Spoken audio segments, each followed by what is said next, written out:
Hi YouTube, this is Rose, and this video is sick and tired, and I am done. I have taken a break, and I'll tell you why. I was sick from, actually, I have no idea. I'm guessing it was a bug bite, and it was excruciatingly painful, so I figured it was some kind of a spider. But the problem was, here I was a month later. I thought it was getting better, but it didn't, and it started to get worse. And it was so bad that it was keeping me up at night, making me cry. I mean, tears rolling, that kind of pain. And I mean, it was turning colors. I was having problems moving around. It was sad. I got so close to going to the doctors. My daughter was going to come over and take me, but I made a decision to change something, and that something that I changed was my diet, because I'm tired, so tired of being sick and tired. So what I did was I started eating all alkaline food, drinking lots of water, and mostly raw. The only thing I've cooked is my potatoes. I had a baked potato and a sweet potato. I was so sick while I was doing this. I was like physically ill, couldn't stand up. It was a nightmare. I mean, I had like zero energy. It was horrible. And this, whatever it was starting to get so bad, I almost felt like it was starting to travel through my body. So that's when my daughter was going to come over and take me to the doctors. I decided to go ahead and just take the chance and go alkaline instead of going to the doctors. And I spent 3 miserable days in pain and doing treatments and eating raw food and not eating much, but raw food and just no energy. And then by the 4th day, I woke up feeling like $1,000,000, and the pain was like 90% gone. And I got to move around and do a bunch of things around the house. I was so excited. I felt so good. And today I'm doing it again, and I feel even better. And there is some pain there, but honestly, I thought this was like a spider bite that was going to take months to heal, because a friend of mine that I used to do work for said that he got bit by a black widow, and it took him like 3-4 months before the pain was gone. It was on his elbow. So I quit drinking coffee, eating sugar, bread, cereal, pasta, meat, dairy, cheese. I don't eat eggs. I'm off the rice for now. I'm just doing this so that I can get healthy again, and then, eventually when I feel like it, I might have some brown rice, or, I might have some steamed vegetables, grilled vegetables. If I have something cooked, it's going to be mellow, because I'm done being sick and tired.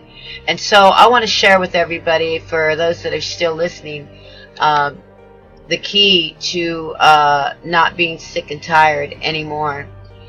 I'm going to attach this video. It is The Great Lymphatic System by Robert Morris. This is his channel, and as you can see, he's got a lot of videos. Now, I don't endorse his spirituality. That's between him and God, but this man knows what he's talking about when it comes to the Great Lymphatic System. Because see, the key to health, folks, is alkalining, detoxifying, and regenerating your cells, moving the lymphatic system. And we get hydrated and drink lots of water and sweat. Once you start doing that, what happens is God created our bodies to heal themselves. It's just that we live over here on the acid side, which creates disease and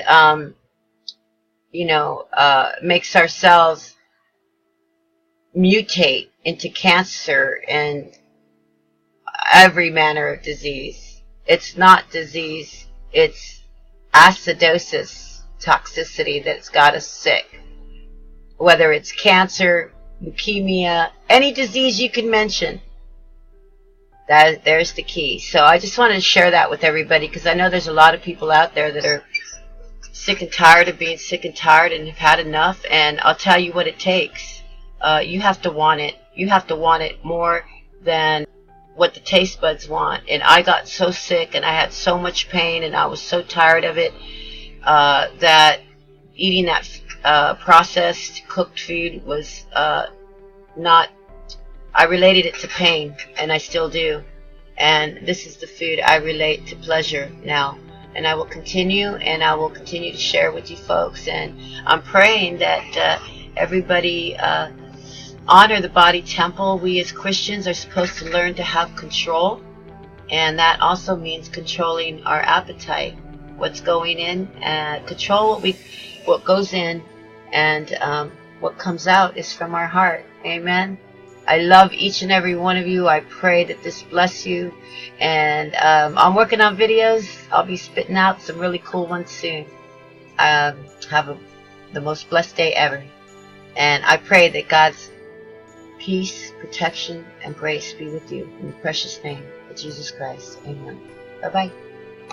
This video on the great lymphatic system. If you do not understand your lymphatic system, you will not understand anything of what the medical doctors loosely call diseases. Medical doctors blame all a man's suffering, all the pain, all the swelling, all the tumors, all the cysts, all the fibromyalgia, all the lupus, all of these things they blame on ticks, they blame on Epstein-Barr viruses, they love to blame the pathogens or the little microbes of bacteria. They love to blame all these people. The problem with it, nothing could be further from the truth. This is the problem. They're riding a wagon down the wrong road, and that road is dark. There's no answers. There's no answers to the questions down that road, and everybody ends up getting hurt or dying going down that road. Nobody walks out of medical treatment with a robust sense of vitality and health, because that's not their gig. That's not what they do. And I thought the lack of understanding of the body's major fluid and focusing on the minor fluid, the blood, is very inappropriate for any type of health understanding, because 99% of man's suffering has nothing whatsoever to do with the blood and has everything to do with the lymphatic system. So let's go over the body's lymphatic system, because it's real easy to understand that system. The theory allopathically doesn't fit if you understand the body's lymph system and you start watching it work properly. When you get it fixed, you will start to confirm and see all these things we're going to talk about here. So if you stop and think about the human body for a minute, the human body is simply just a bunch of cells. 100 trillion cells roughly comprise the human body, head to toe. So if I'm looking at your liver, I'm just looking at a bunch of cells. If I'm looking at your heart, I'm looking at a bunch of cells. If it's a female, I'm looking at the ovaries or the uterus or the cervix. What am I looking at? A bunch of cells. If I look at a man's prostate, testicles, bunch of cells. If I look at your muscles, if I look at your bones, bunch of cells. If I look at your brain, bunch of cells. How about your skin? Bunch of cells. So the human body is comprised roughly of 100 trillion cells. So the buck stops at the cell, because everything you experience in the human body is because of cells. Whether they're producing your hormones that make things happen, your steroids that make things happen, your neurotransmitters which turn on the nervous systems, all these things make everything happen. So your endocrine glands in the human body are really the bosses. They're the best government that you ever had, because this government helps all the people by what they produce, and everybody works together. So the buck stops really at the cell.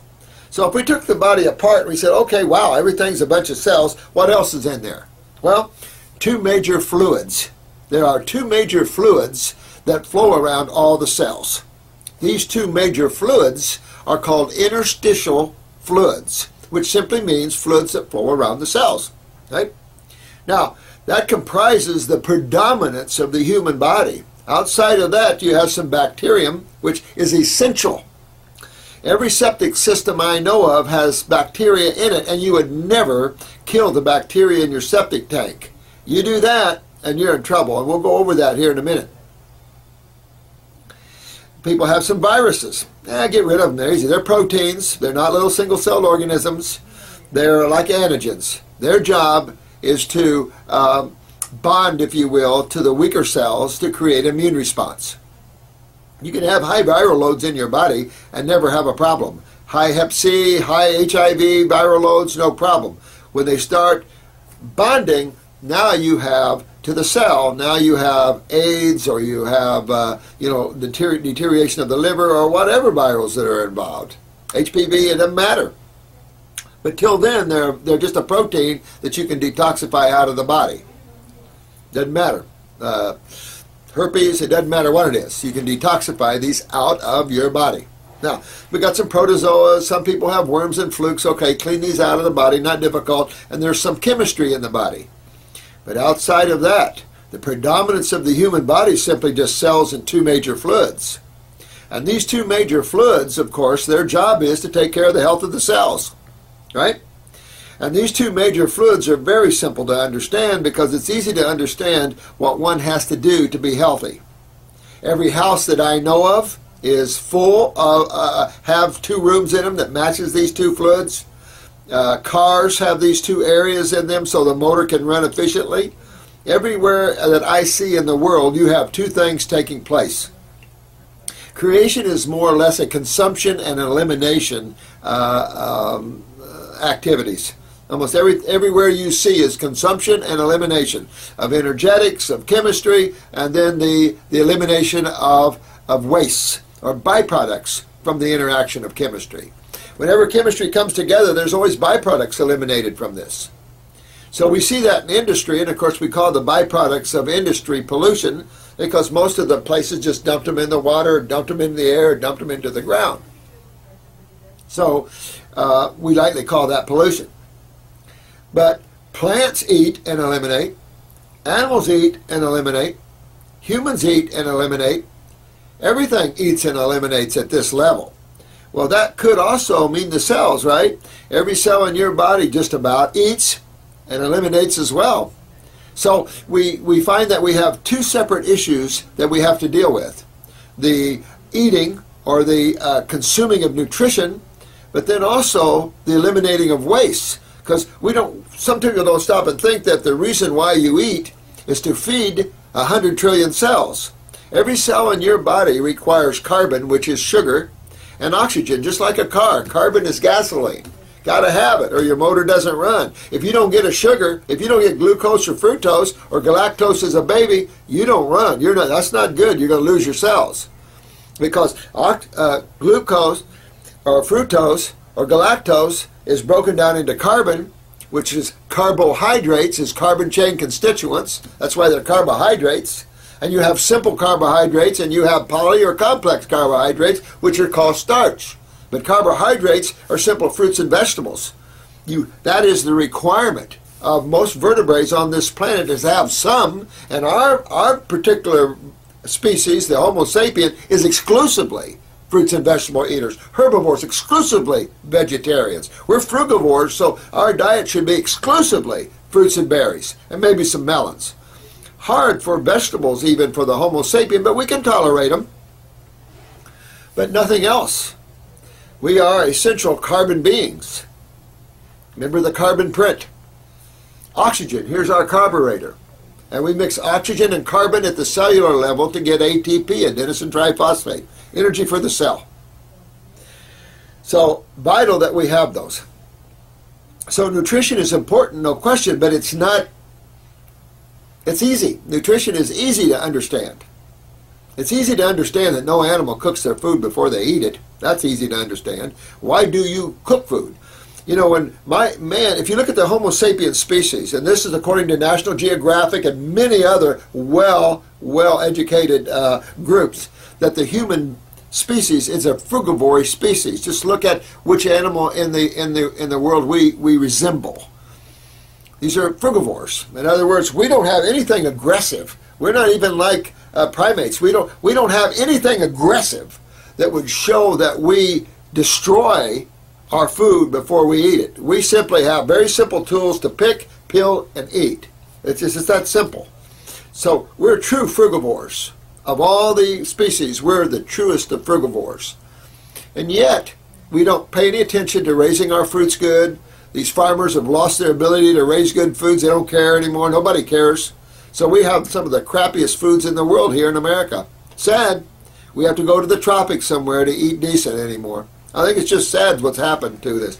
This farm aid needs to turn up the heat on these farmers and start getting them to respect the land better and to respect the quality of their activity, their produce, so we all can eat good. You know, that's the key to survival, is consumption of some sort of chemistry or magnetics. But as vital as it is to eat, it is also vital to eliminate waste. And if you've had a little baby in your life, you have two things that you must do to that baby for that baby to be well. You must feed them, but you must also change the diaper, because he who shall eat shall also eliminate waste. And this is also true at 100 trillion cells. If you look at the body, you have basically two major kind of waste and one sub-major kind of waste. The major waste, one of the major wastes in the human body is digestive waste. That's obvious. That goes out the stool, goes out the colon. That's digestive waste.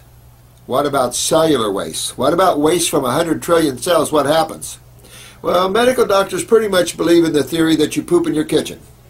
Pretty much you dump your cellular waste right back into the venous system, into the blood. So, massage therapy bought on that theory, and if you do a lymph drainage, they're draining to the inferior vena cava, basically to your heart. Now, that means that you're taking sewage and pushing them toward your kitchen. I think that's insane. That lacks practicality. You don't see it anywhere in nature. Everybody's trying to get rid of the waste out of the house because they're toxic. No question about it. So you must understand that there's another channel for eliminating cellular waste, and it becomes very obvious. And you can see this firsthand. And you can see when you correct this problem of the inability to remove cellular waste, and you can begin to see the effects of that. So let's look at the great lymphatic system, because when we look in the body and we cut a piece of liver tissue off and we put it under a microscope and we throw it up on the wall, what do we see? We see a bunch of cells and two major fluids. One of the major fluids is moving fairly quick. That's the blood. Now the blood only comprises 1/4 of this fluid. Only 1/4 of the fluid, and medical doctors are fixated on that fluid? Are we really? What's 3/4 of interstitial fluids? That's right. That's your lymph fluids. Your lymph fluids is your thicker lipid-based, probably cholesterol-based, lipid-based fluid. It's a thicker mucousy fluid. The mucosa that lines your mouth, your sinuses, lines the whole body, the gut, the lungs, the bronchi. All that mucosa is part of your lymph system. Your lymph system is the body's gigantic sewer system / main immune system. Even your blood dumps into the lymph system what it doesn't want. Just like in the kitchen, if you don't want it, throw it in the trash or put it down the food disposal. That's what your body does. The blood must keep itself clean. It's the pizza delivery guy. It's the guy that brings on the goodies. Can't do everything. You can't dump waste in your blood, and you'll see real soon here why you can't do that.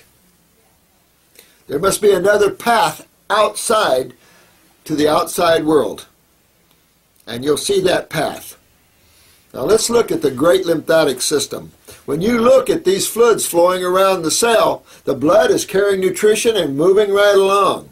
What you have here, you have the arteries bringing in the blood and the veins taking away the used up oxygenated blood and stuff. So what you've got is you've got capillaries here on the venous side, and you have capillaries here on the lymph side.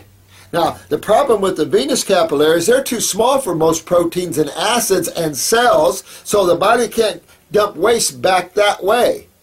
It must go the lymph way.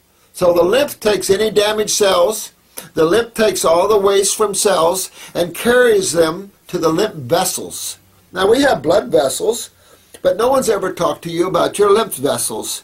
And your lymph vessels simply are the sewer pipes in the human body that carry waste from the cells to the little chambers where these wastes are acted upon. And this chamber is the same chamber your house has out in the yard, or the city has if you live in a swankier neighborhood.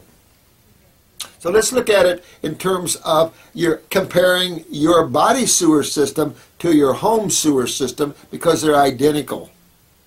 So when you have to go to the bathroom, we find a toilet or a hole or something, but in a house we generally have toilets here.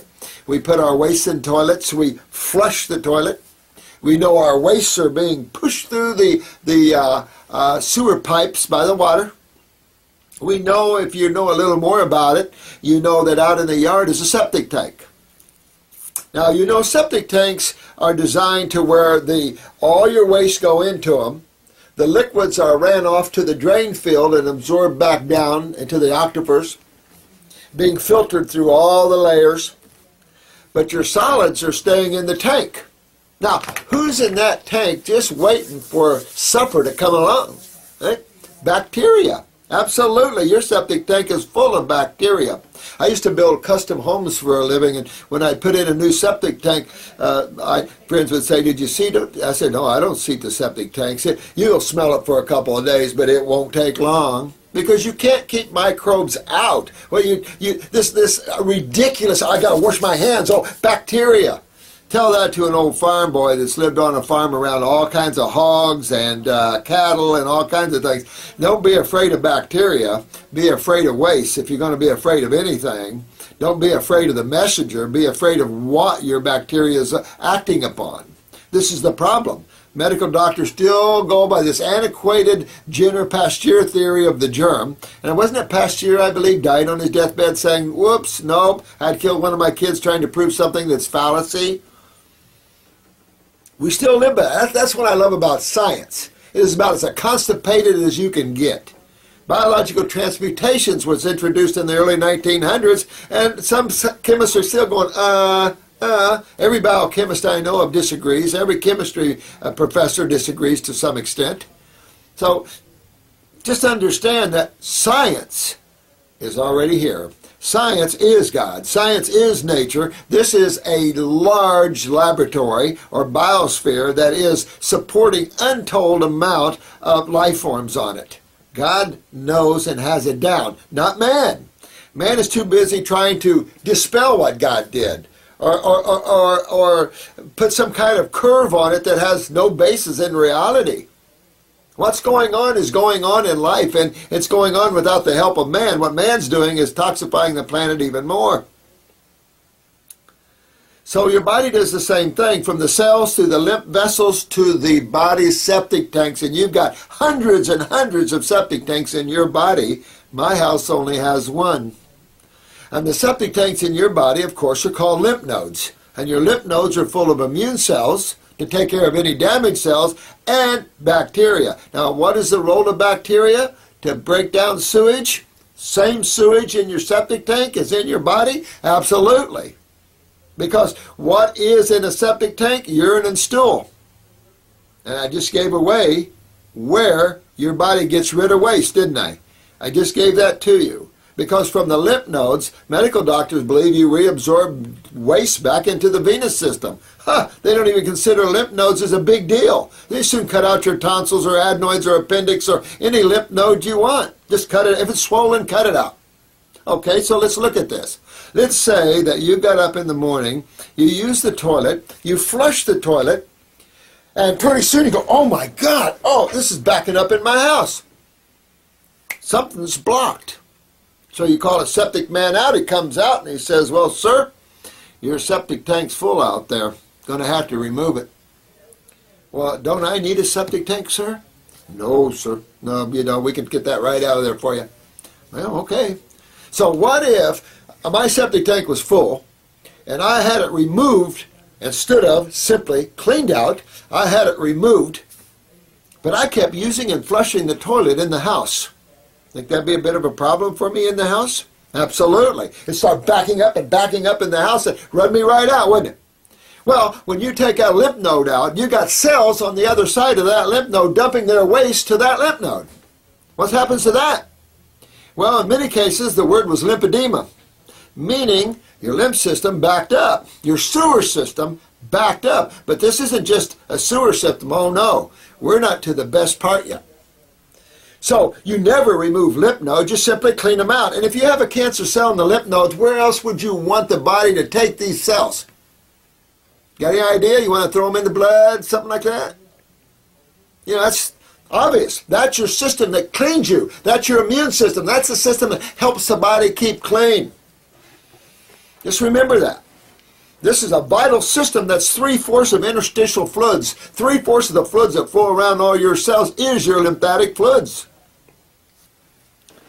Now, from the lymph nodes, where does your waste go? Not back into the blood system.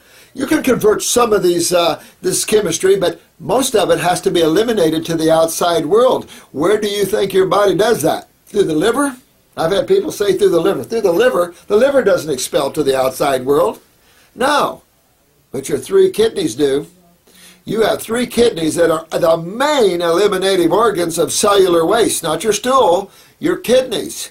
Your right kidney drains your right head, your right arm, your right breast, your chest, your right hip, your right knee, your right leg, your right ovary, your right testicle, part of the uterus.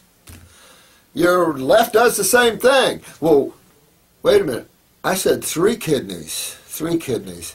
Oh, forgot one. The skin. This is your largest kidney. It's wrapped all the way around you. What do you sweat for? What would be the value of a fever? This is simple stuff that medical doctors should be taught and should know. And you're going to these people that don't know this? That's scary. Because I spent a lot of years in emergency rooms, and all I saw with American medical doctors, stopping fevers, giving antibiotics. So instead of letting the sewage come out of the person, they kill the bacteria that's eating on it, they break the fever, they stop the body from eliminating its sewage. Oh yeah, the sewage is still there. Oh yeah, no problem. That's not the problem. It was simply the bacteria eating on the sewage that was the problem. Yes, there's some gnarly bacteria, but there's some very gnarly septic systems out there that are really highly clogged. The average person has a major problem in the lymphatic system. The problem with the kidneys, they must filter these cellular wastes. And there's a couple of glands, one on each top of each kidney, called the adrenal glands. They control the kidney. And when the adrenals are down, the kidneys are down. And it probably started the other way with all these high-protein diets, which are known to damage the kidneys. And then, of course, that broke down the lymph system, and that backed up into the adrenals, and now we have so much adrenal problems. The adrenal glands are unbelievable to you. They run your autonomic nervous system. That's all your neurotransmitters. They also neurologically affect your elimination from stool to urine. Then you have all your steroids, from cortisol, that is sugar metabolism, hence hypo or hyperglycemia, all the way to stilbestrol, breast shapes and sizes, all the way to mineral utilization, except for calcium, that's parathyroid. So you got tons of things going on, your estrogen, your testosterone, your aldosterones. You get all these sort of things are all created in the adrenals. So to have those adrenals down, not real good. Just in the beginning of this, I was dressing a lady that thought it would be okay to take corticosteroids in terms of pharmaceutical steroids because that would heal the adrenal glands. No doctor on this planet believes that. If he does, he should turn in his license, because most doctors at every level know that it has the opposite effect. It weakens the adrenal glands. That's why you don't keep people on steroids long. This is why a lot of veterinarians won't even give steroids to animals, because it shuts down their adrenal glands. What's the wisdom in that? There is none. The wisdom is making the adrenal glands healthy again. So understanding this gigantic lymph system is in your body is vital. So pretty easy, right? So far, your body's just a bunch of cells, 2 major fluids. One's blood, which is only 1/4 of this interstitial or fluid that flows around the cell, and 3/4 is the lymphatic fluids that flow around the cells. Vital to understand that, right? The kidneys, the 3 kidneys, are the eliminative organs of cellular waste, not digestive waste. Very little cellular waste go through the colon. Even the colon dumps its waste through the kidneys. So getting back to this lymph system, you must understand how that works. and how simple it is to understand that. Just think of how your home sewer system works, and that's how your body sewer system works. It's that simple.